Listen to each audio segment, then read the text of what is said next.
Этот пятимесячный малыш – самый юный посетитель на приеме. Его мать, Тамара Картоева, пришла по личному вопросу. Ее супруга лишили первой группы инвалидности, из-за чего семья потеряла социальную пенсию. Единственный источник дохода – зарплата Тамары. Но этих средств на все не хватает. У меня 4 детей в семье. И с нас как и группу сняли, и деньги тоже снимаются, 8 тысяч с этой пенсии. Если единственным работником не являюсь я сама медик. Для меня это очень даже ущербно, когда снимают. Мы обратимся, дадим вам ответ,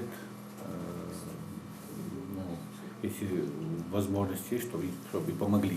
А я Хандали, конечно, не поступает неправильно с вами. Прием граждан в региональной общественной приемной Дмитрия Медведева ведется с 9 утра. На него зарегистрировано около 15 человек, однако обращающихся намного больше. Прием не завершится, пока все не будут приняты. В зависимости от прозвучавшей проблемы приглашают соответствующих представителей госучреждений. К примеру, Луиза Даурбекова приехала из Плиева. Женщина жалуется на то, что не может получить документы на дом, который ей выделило государство. Для разъяснения ситуации в приемную приглашают главу администрации села Плиева. Коттеджи были переданы на условиях, что 10 лет они не будут перепродаваться, владелец не будет меняться. Но вот на сегодняшний день этот срок уже прошел, и они могут уступить право собственности.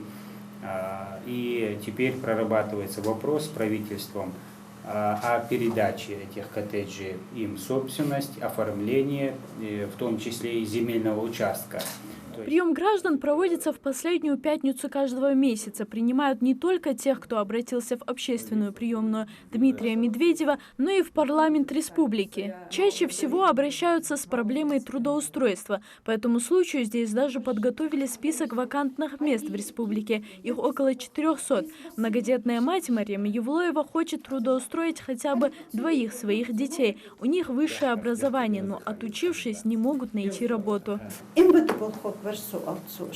Военный колхоз, Сыкянкиш военный. Комсомольц на Амуре, майор звонил, академии высший военный тех бахса, в Ленинграде, Питере.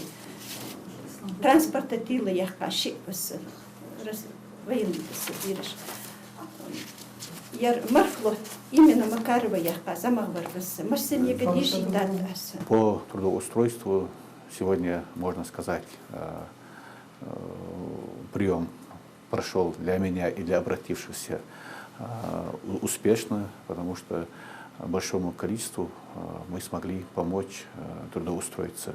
Почему я говорю успешно? И для меня мы тоже радуемся, когда у нас получается помочь обратившемуся. Для решения любых проблем требуется время, а порой обратившимся нужна лишь консультация. Представители власти стремятся решить вопросы здесь же, не выходя из кабинета, насколько это возможно. Залина Могушкова, Рамзан Миржоев, Новости 24.